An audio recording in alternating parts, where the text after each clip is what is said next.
Hello and welcome to the Creative Soul Summit. I'm your host, Devin Walls, abstract painter, creative guide, and a true believer in the transformative power of making art. I've gathered 20 women from all different creative fields to talk about how their creative journey has changed their life, how they stay inspired, how they deal with self-doubt, and all things self-discovery, freedom, and healing through art. Today I'm talking with Sam Rueter, and I love Sam's work, but I also love how real she is, and her and I really had fun together. So for those of you who don't know her, Sam Rueter completed her bachelor's degree with a double major in fine arts and education. For her, implementing a passion for the creative process into our lives allows the gifts of interaction, interpretation, connection, and most importantly, reflection. After 5 years of being in the classroom, Sam left her teaching career to begin creating full-time. Working primarily with acrylics and mixed media, her work focuses on a figurative and abstract style. Her style incorporates bold, expressive strokes inspired by movements of pop art, fauvism, and abstract expressionism. I know you guys are going to fall in love with Sam, so without further ado, I present to you my conversation with Sam Rueter. All right, hello everyone. Welcome to the Creative Soul Summit. I'm here today with Sam Rueter, and I'm really stoked to have Sam on because I really resonate with her work. I've been following her for a while, and I'm super excited to get a chance to finally chat. So thank you so much for being here, Sam. Of course, I'm super excited. Yeah, cool. So just to start us off, would you tell us just a little bit about your journey and how you ended up doing what you're doing today as an artist? Sure. So I actually have a fine art degree. I actually have a dual major in education and fine art. So I, was immersed in the fine arts in college, but my end goal was really to teach art. That was always kind of my thing. And when I graduated, that's what I did. I was a teacher for 5 years and just kind of doing like commissions and stuff on the side and like personal projects. But it took a while for me to realize that there was something missing in order for me to leave that career, because it is a safe, path. And I think that's what ends up happening. A lot of us get wrapped up in, well, this is safe and, I don't have to take any risks here. But are you really happy doing that? So that took me about, like I said, like 5 years to actually leave the education field. And it was bittersweet because I do love teaching. But I'm able to teach, painting classes and workshops on the side as well. So that's been fun. But when I relocated from New York, where I was born and raised, I kind of made the clean break and did an interview for any education jobs and decided if I'm really going to do this, then, might as well do it now when I'm kind of moving and relocating. So that was about a year ago now. Nice. Yeah, so congrats. Thanks. So I have tons of questions about that. So when you switched from your teaching career into just like full-time creating and being an artist, A, did you notice like shifts in the way that you worked as an artist now that you like just had all this time to focus on it? And then B, what was that like transition like emotionally, even financially? How did that go? So, of course, in the dream world, we would love to, leave your career and be, a full-time artist and financially set, but that's not, realistically, that's not really a thing. So there is sacrifice in that. Teaching is very comfortable for me. I'm good at it. I'm comfortable in a classroom. But when I made that decision, I was like, you know what? It's too much time to be in a classroom. So I can't work in a classroom and be able to put all this time into my business. So I started doing freelancing jobs on the side, whether it was for like social media, because we're kind of, we have an idea of how that works. Or photography or modeling and I worked at a coffee shop for a while, 3 days a week. And, it's kind of discouraging because people would be like, oh, well, you left your teaching job, to work at a coffee shop. What are you doing? But it gives you that time to, I'm leaving a coffee shop and I don't have to worry about anything else. I don't have lesson plans. I don't have all this time to put into something. So it's a basic job. I'm making money and I'm staying afloat, but I also have the time to put into my business. So that was great. But it's also, of course, I'm sure, as you know, really difficult to kind of transition to a non-structured routine, you have to be your own boss and you have to set guidelines for yourself. Otherwise, you're not going to do the work and you're not going to get anything done. Right. So I think that was kind of the biggest challenge because I do love structure and I am super organized. But it was a lot of fun and I'm finally getting the hang of it. Yeah. Totally. Yeah. Ask about that because I was painting out of like, I lived with a roommate. We had a small apartment. When she would go to work, I would like paint in the living room at night and then pack it all up. Yeah, and then put it all in the closet, which is a crazy amount of work. I can't even believe I did that. But then when I moved into my studio, and then I was traveling for a while, and there's a bunch of life that happened in between. But when I moved into my studio, and all I had to do was show up, it was kind of tripping me out. I was like, yeah, so I could just start. So easy. Yeah, and it was a really weird, and even to this day, I'm like, this is kind of a funny routine to get into. So I can just imagine it's like you're used to teaching and having that structure and then like recreating that structure for yourself. So what does that look like for you now? What kind of structures have you set in place? So, I mean, honestly, like, again, it really depends on what kind of projects you're taking on that month. It kind of changes monthly almost, for commission wise and outside projects and stuff like that. But I always am working at least 6 days a week, in my studio, and I'm an early morning person. So usually I'll get up, I'll work out, and I'll go work in my studio for like 6 to 7 hours, depending on the day. And then I'll be home by dinner time.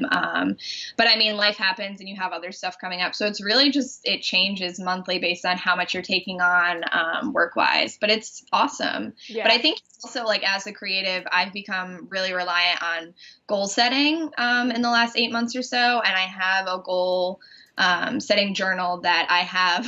It sounds super neurotic. No, let's hear it. Goals for every month. I set 10 goals, and then every single day I set 3 small, super simple goals that help me, get to those 10 goals. And I have to complete those 3 goals every day. And it's been super helpful for me. It keeps me organized and keeps me on task. So I think it's something that, you're willing to try out, then it's worth it. Yeah, that's really impressive. The goal setting and 6 days a week in the studio, because I know what goes into the other side of this is a business aspect. And it's almost like working 2 jobs in the sense that you're creating and producing, and then you're also managing a business as well. And so 6 days in the studio, I'm impressed by that. It's 6 to 7 hours a day. Yeah. Good for you. Yeah. That's awesome. I mean, I do bring it's also the website, right? The website aspect and the business aspect, it takes a lot of time, whether it's photo editing and photoshopping stuff onto a new background or whatever. It's time consuming. Yeah. So I found that when I was at my studio, I was pulling away time from painting because I was like, oh, wait, I have to do this or I have to do that. So I started just carrying around my little planner with me, and every time something popped into my head, I would write it down, and I set aside the last 2 hours or, an hour for completing those tasks. But I don't stop painting anymore to get those things done because I was starting to do that. And I think it's also a form of procrastination, Yeah, absolutely. I noticed that I can procrastinate one way or the other. If I have something on the business aspect that needs to get done, I'll want to go to the studio. And then if I have a studio thing to get done, I'll be like, oh, I should edit this video. So I hear you. So I kind of want to transition a little bit and talk about your actual creative work. I resonate so deeply with the way you express femininity, and also I know a huge inspiration for you is water in the ocean, and I really resonate with that as well. So I want to talk about the feminine figures a little bit. How did you get into doing that? What drew you to that? And I'm just curious about what's behind it. Absolutely. So actually going back to 2011, I did a independent artist study while I was in college in London. And I think there was about 10 of us, but we were there for a few weeks and we had to choose a topic in which we would be focusing on. And I actually chose the female form. So my study this whole time was studying how different artists throughout the ages, projected this, why were they focusing on the figure, so on and so on. So that was my big focus throughout college, and I loved it. I loved sketching the figure. I loved drawing, everything. And then, like I said, you kind of you grow and you change. And when I moved to Charleston, of course, it's by the ocean, and I love the ocean. So I was sketching out by the water every day, and I started painting it. And it was great for a while. And of course, because you're in a coastal city, there's a lot of clients here that are very into the seascapes. But as time went on, I just got really bored, and I felt like something was really missing. And I had this whole kind of like inner conflict because I knew that as an artist, you're supposed to brand yourself, and I couldn't keep going with it. It wasn't something that was satisfying me as an artist. It wasn't challenging me anymore. So I went back to just having my sketchbook every day. And then I did the 100-day project, and that kind of fueled the fire more and more. And I just realized that it was something that, it's important to me. And I think it's important that women are able to, feel comfortable in their own skin. And that's a lot of what I love about the project is that I have girls from Charleston that aren't even models. They're just normal, women and girls that take the time to model for me with a photographer. And it's so awesome to see them because they feel so empowered, and it's awesome. So that's kind of been like how the project has taken off. And it's just been a whirlwind for, change. It's totally different than what I was doing before, but it's challenging and it's connecting to people and really resonating with people. So I love it. Yeah, I started following you during when you were doing a bunch of seascapes. I think you were doing with a palette knife or something like that. Yeah. It was about the time I started following you. And I was just thinking the other day as I was looking over your work, how I was like, it's actually inspiring to see how you have pivoted and brought in the figures because it is very different. But at the same time, on that branding note, which I've talked about with a couple other people in these conversations, it does still just like really exude your style and essence. And I think it's important. Yeah, it's important for us to see that that's possible, that you can pivot and follow what you need to create and it will still have your voice. And I see that in your work. And I tell people all the time because so many people fall victim to the whole concept of branding and like, I can't use different colors, or no, I can't paint that because my clientele won't like it or it won't. But that's not why we do what we do. So, right. It's a very fine line to have to figure out, which way is the right way. But for you as the artist, if you're not growing and you're not happy, then other people are eventually going to tell it's not authentic and that it's not true to what you feel and what you represent. So I think it's important that we really follow, what's true to us and what's true to our artistic voice. And we keep following that rather than, oh, well, this is selling, so I'm going to keep making it, Right. Absolutely. Yeah. It's kind of like it's going to work against you either way. So you might as well embrace what you need to do. Exactly. Yeah, totally. And then also something you kind of mentioned, and I want to dive a little deeper into it, is the 100-day project. Because I think when did you finish that? So when did I finish that? Probably around 2 months ago now. Okay. So I'm super curious about the experience, and it's something I want to do, but I always tend to miss the start date, or I don't know what's going on. Right. Right. But I'm curious about, what you learned through that and what the most difficult part of doing that was, and then what was the best part of doing it as well. Sure.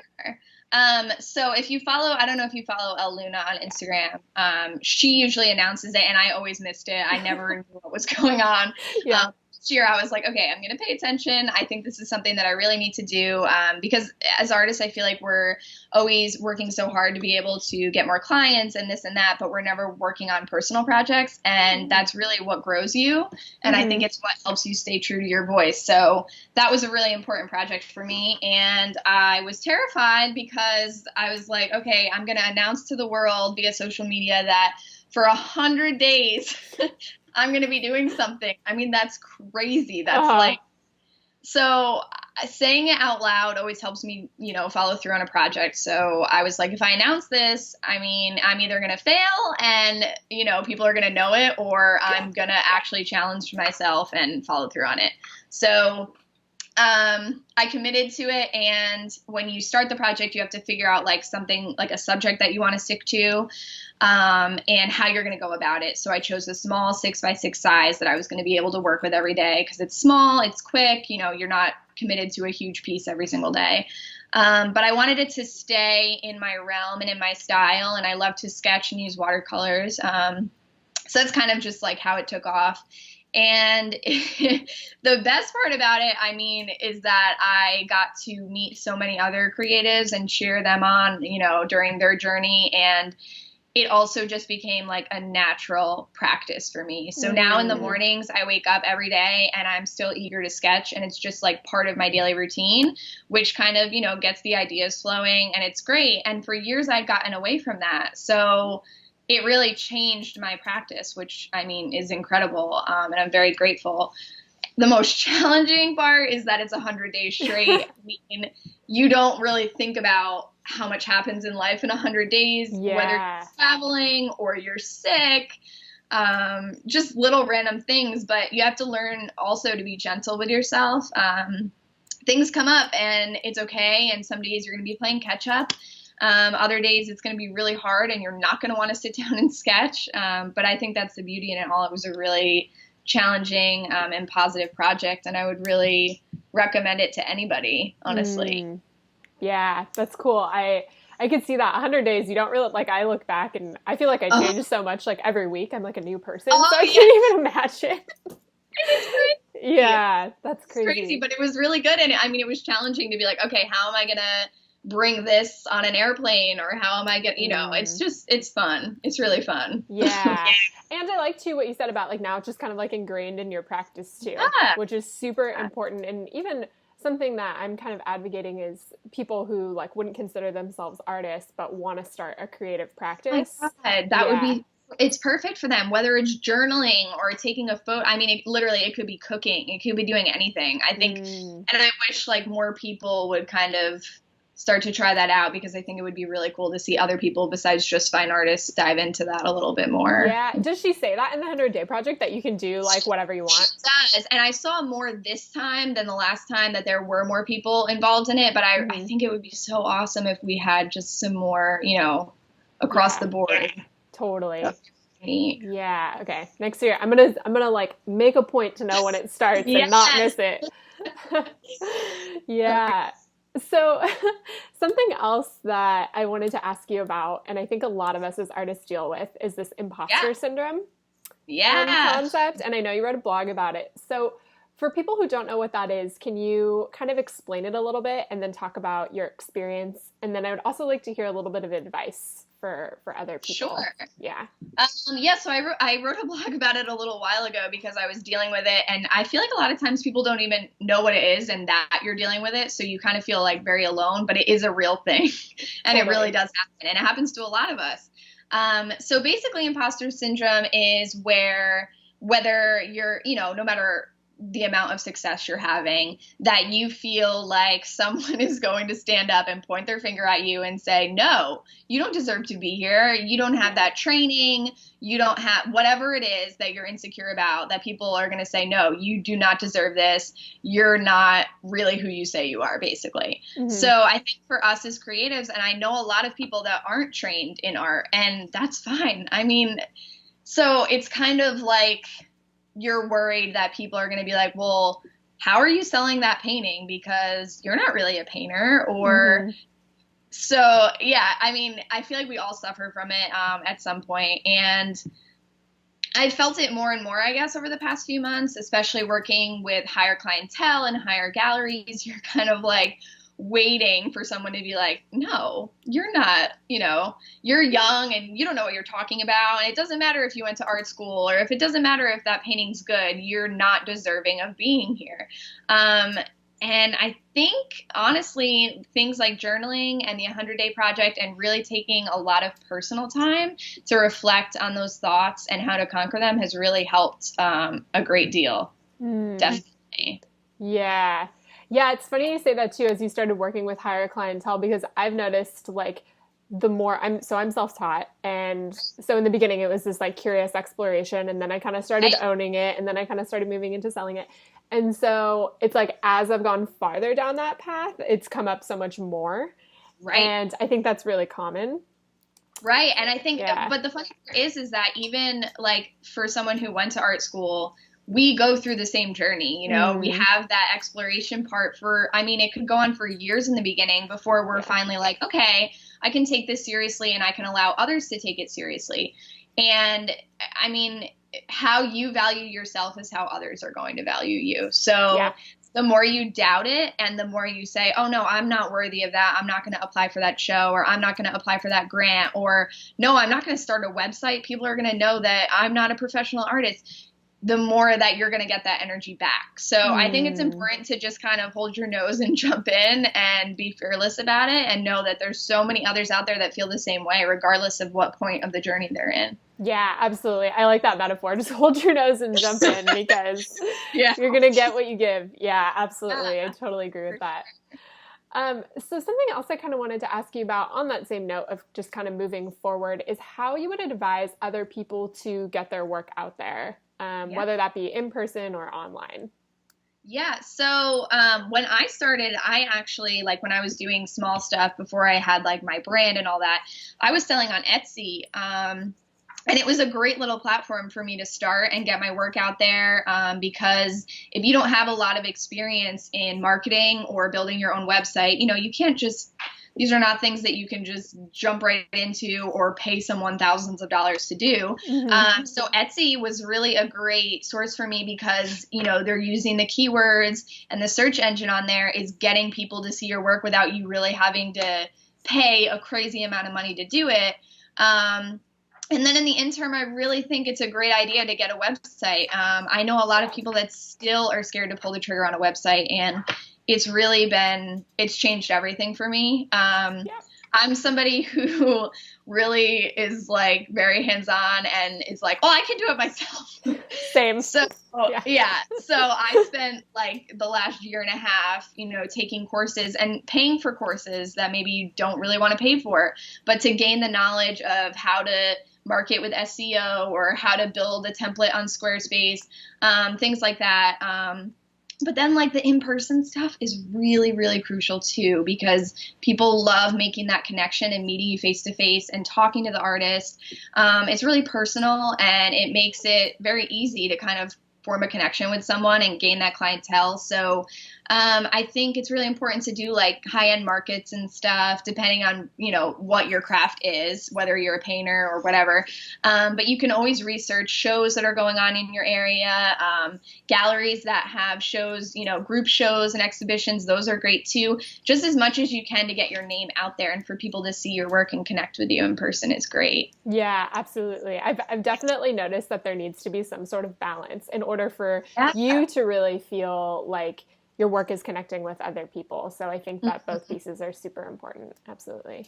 Yeah. Absolutely. And I'm kind of somebody I'm introverted, to a point where now that I've joined Redux, it's kind of like, oh my God, I have these events that I have, and, I have to meet people in person and talk to them. And it's kind of like oh my God, meet people and talk to them. But once you get over that fear, it's like, it's such a great feeling to actually meet these people in person and, just talk and make small talk and little connections. So I think it's super important that, because as artists, we tend to be introverted and we don't want to put ourselves out there. And I think it's really important that you have to kind of bite the bullet and just do it. Yeah, I think that's a huge piece. So is Redux, is that like the studio center that you're in? Yeah, so I just got a studio there about 6 months ago now. It's been in Charleston, I think about 12 years now, but they just opened a brand new building, so they doubled in size. And that was another large step for me because I was working out of my house. I had this spare room, and it wasn't a bad space, but again, to kind of help me take it as more of a business, leaving my house every day to go to a studio has been super beneficial. Yeah, I totally agree with that, because it's like, the separation, and it does give you a sense of like, no, this is my job. I'm like leaving to go do this. Absolutely. Totally Absolutely. Yeah. So kind of coming to the end of the conversation here, I just want to acknowledge you for taking the time to do this. I love your work. I love everything you have to say about your process and what it means to be an artist. So thank you so much for this. I appreciate it. This was awesome. I really appreciate you considering me for this. It's been so much fun. Yeah, absolutely. So before I ask the final question, I want to give you a chance to say like where people can find you, what's coming up for you, like what's going on in your world. This is going to come out in mid-October. Okay, cool. Yeah. So my website, you can always find available work. It's srueterart.com, and my last name is spelled Rueter. And for the holiday season, I've got lots of goodies that will be released on my website. I'm going to have a bunch of commission slots available that you can actually purchase on my website, and those will be the only ones available until after the new year. So if you're thinking of doing like a Christmas gift for someone, and then I'm also going to be releasing limited edition prints of the large scale figures that I've been working on. Those haven't been released yet for purchase, but I've gotten a lot of requests for those as prints. So those will be released for the holidays as well. And you can find me at my studio at Redux. You can call to set up an appointment or shoot me an email, anything like that.